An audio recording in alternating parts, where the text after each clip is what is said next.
And it's going to end in exceptional unless we prove to these people now what they're walking into is a massive trap. And the way we do that, we stand up as stand-up guys. I think we've got a massive opportunity that we're not seeing here, and it's probably worth us discussing it for the next 8 to 12 minutes, guys. And the reason I say that is because I was listening to something on the radio about the Anglican Church, and I've just got home, and it made me realise how lost it is. It's just appointing a woman. Of course it appointed a woman. It would appoint a woman or a black man. It's that liberal modernity that it's fallen into, where it's embraced the LGBTQPIA, whatever it is, the trans, all that kind of stuff. It's gone into, and it's lost its roots completely. Catholicism. I mean, I'm a Catholic man, right? I can see Catholicism celebrating the weakness, the soft side of the Bible, of the religion, as opposed to sort of telling our young men especially, that it's all right to be strong, to be a leader in your community. And I'll get this book out to you soon, guys. I've actually done quite a bit of it now, actually, to be fair. And I'd like to get some feedback on it from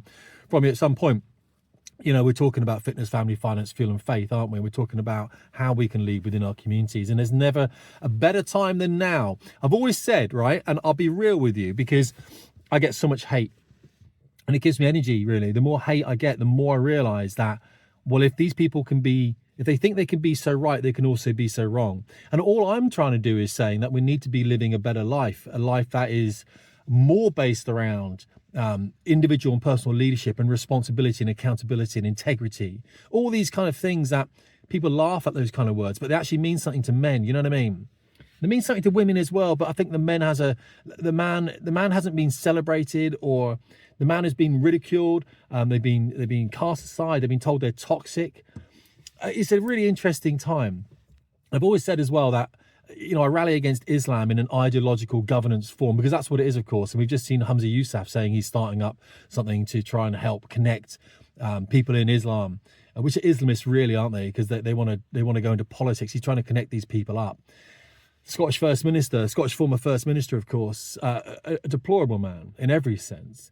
And I've always said, we have to look at this now, and we have to lean on our own Christian roots, whether you want to believe this country is Christian or not. And our laws, of course, are based in Christianity, and we have to challenge Islam. It's come here to die. As an ideology, Islam will die in this country. And I'm only pausing there because I was swallowing, because I'm speaking so much, not because I'm trying to make a statement, because it doesn't matter what anyone says. There is absolutely no way Islam is going to be accepted in Christian England.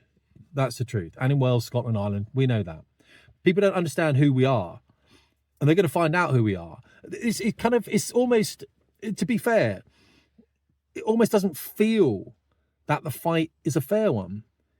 They have no idea. Islam has no idea who the English are. And it's like, do you not realise what the Crusades were back in 1095 and how it all started? And how Pope Urban II went, hang on, this is going mental now. Can we, some people from the West, please? And how it wasn't even, people didn't even decide whether they're going to go or not. Like pilgrims just went. They went for many reasons, by the way, because they also thought all their sins could be forgiven if they went on this pilgrimage, they went on this crusade to free the lands from Islam. And of course, you have to remember Syria, Egypt, all these places, you know, Asia Minor, these were Christian lands that were taken over by this satanic ideology, which is Islam. I haven't got a problem with individual Muslims. I've taught Muslims to fly. I've actually, when you speak to Muslim one-on-one, I think a lot of them are like, well, I'm a Muslim because, you know, in the same way that a Christian might go, well, I'm a Christian because mum took me to church, you know, that kind of stuff, understandable. But there is a huge, the only reason that Islam is growing is through birth. And because people are told you're in Islam, and because if you leave apostasy, if you leave Islam, you're going to be killed. But people are leaving Islam. Islam can't survive the truth. That's the problem. It cannot survive the truth. When I argue with people online, it's pretty simple to argue against Islam. It's not a religion of peace.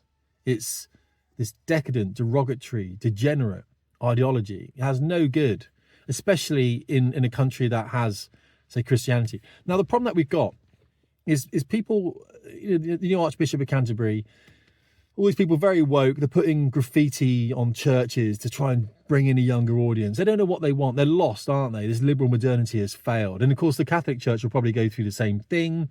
And eventually we all have, this is the sort of the darkness before the light. We're lucky. They're all going to fail. We're all going to have to rebuild everything, but we get to do it. We're the people that have been given this opportunity. And I think especially as men, we need to embrace that. And what does it mean? Yeah, we've got to start getting fit, guys. I'm talking in a physical and a mental sense. And it's going to be hard. And we have to be able to embrace that difficult life. This is just your life now.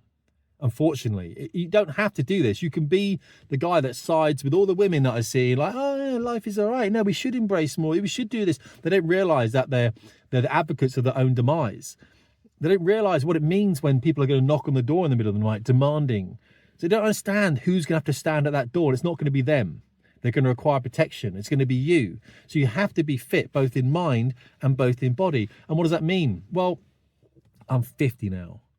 I know how my strength has diminished over age. So we have to educate our young men. And it is our young men. These are good people. I speak to young men all the time. They come up to me and recognize me from the YouTube channel or whatever. And they come up. I've had 2 people come up, by the way, who've not liked the YouTube channel. And they've been like tending to violence. And the thing is, they don't realize I'll go violent before they were. You know what I mean? I'll go violent straight away because, you don't want to be stabbed or nothing like that. You don't want to be Charlie Kirk and everything. You know what I mean? So they do not want. So I would bring that straight away. But the young men, they're sort of looking for refinement because no one's telling them how good they can be. No one's telling them that their life can have a real purpose. They can do so much great in the world for all their families and all their friends and at work and everything else. They can be really special, but they just need some guidance. And who's going to give them the guidance? It has to be the men. It has to be the older men, like me, the guys that are going to die out in 10, 20 years, maybe a bit more, you know what I mean? But let's be honest, guys. I mean, we're all life exed, right? So what can we do for those last few years? Is we can lean into that younger generation because that future is going to be theirs. Now, I've said it before, guys, I've got no children, right? I've got no kids. And the guy said to me, he said, so you're doing all this and you're not even fighting for your children. It's like, absolutely right, mate. I'm doing it for love of country and love of people that are in this country. If you're just doing it for your kids, it's fundamentally wrong. Can you not see that? The kids, fine. Yes, you want them to have a better future. I understand that. Of course, we all do. And I want your kids to have a better future. I don't want them to leave a bad country for them to have to fight Islam in and for jobs and everything else. And they can't get on the housing ladder and stuff like this. They have to eat halal meat all the time. You know what I mean? I don't want that. We all don't want that. But you need to do it for something else. I don't do it for my kids because I haven't got any. I do it for the country. I do it for the blood, the ancestry, the heritage. I do it for what's in the soil, the men and the women that came before us, mate. That's what I do it for. We were given something great and we were given something to nurture, something to care for, something to grow. And we've gone soft and we've allowed Islam to come in. We've allowed our government to tell us what to do. And we say, well, we do it then, yeah. Is this going to come in the next decade, probably the next half decade, where you'll wish you'd done something else? It's not right, mate, that you cannot put a fight up at your front door when they come for you, because they will come for you.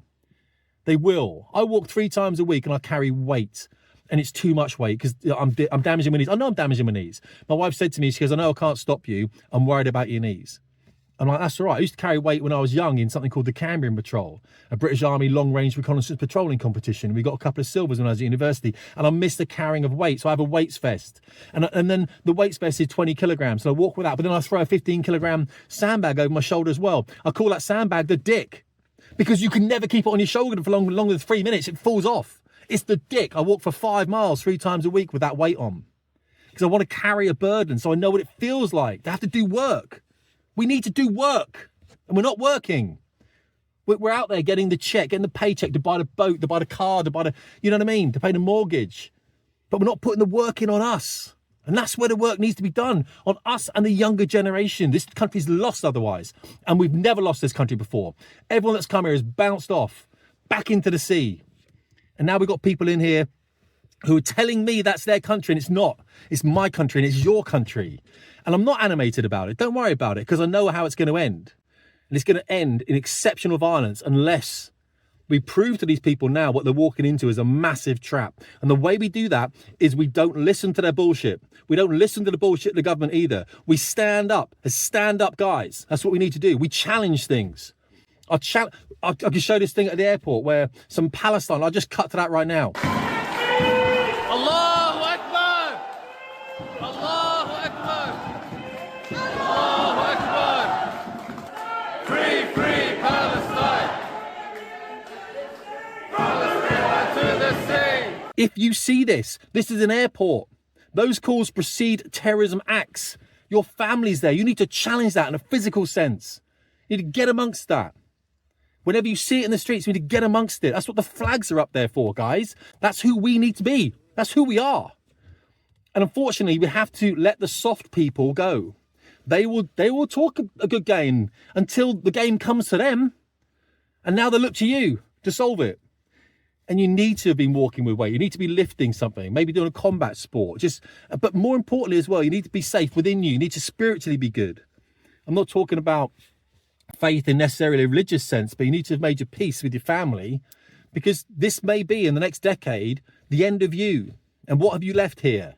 Hopefully you've left inspiration for the next generation, because those guys have got to carry it on, and it's a hard journey. And you have to tell them it's all right to suffer. It's all right to feel pain in that walk that you have to do to provide for your next generation. But we need to celebrate these young men. We need to get them into jobs. We need to get them into houses. You know what I mean? We need to do this. It's important that we do that. Get them into relationships. Tell them it's all right to do this. We need to settle them down. Guys, let's try and do that good work. That's all I'm saying to you. If we can, just work on yourself so that you can deliver that to other people. Just don't want this country to go soft. There's a lot of soft men out there. And I don't want you to give them the time of day. All right? I want you to work on yourselves. And I want this. Okay? You don't have to listen to me for a second. But hit the comments, guys. I appreciate it anyway. All right? I do appreciate it, guys. Tim Davies, Fast Chip Performance.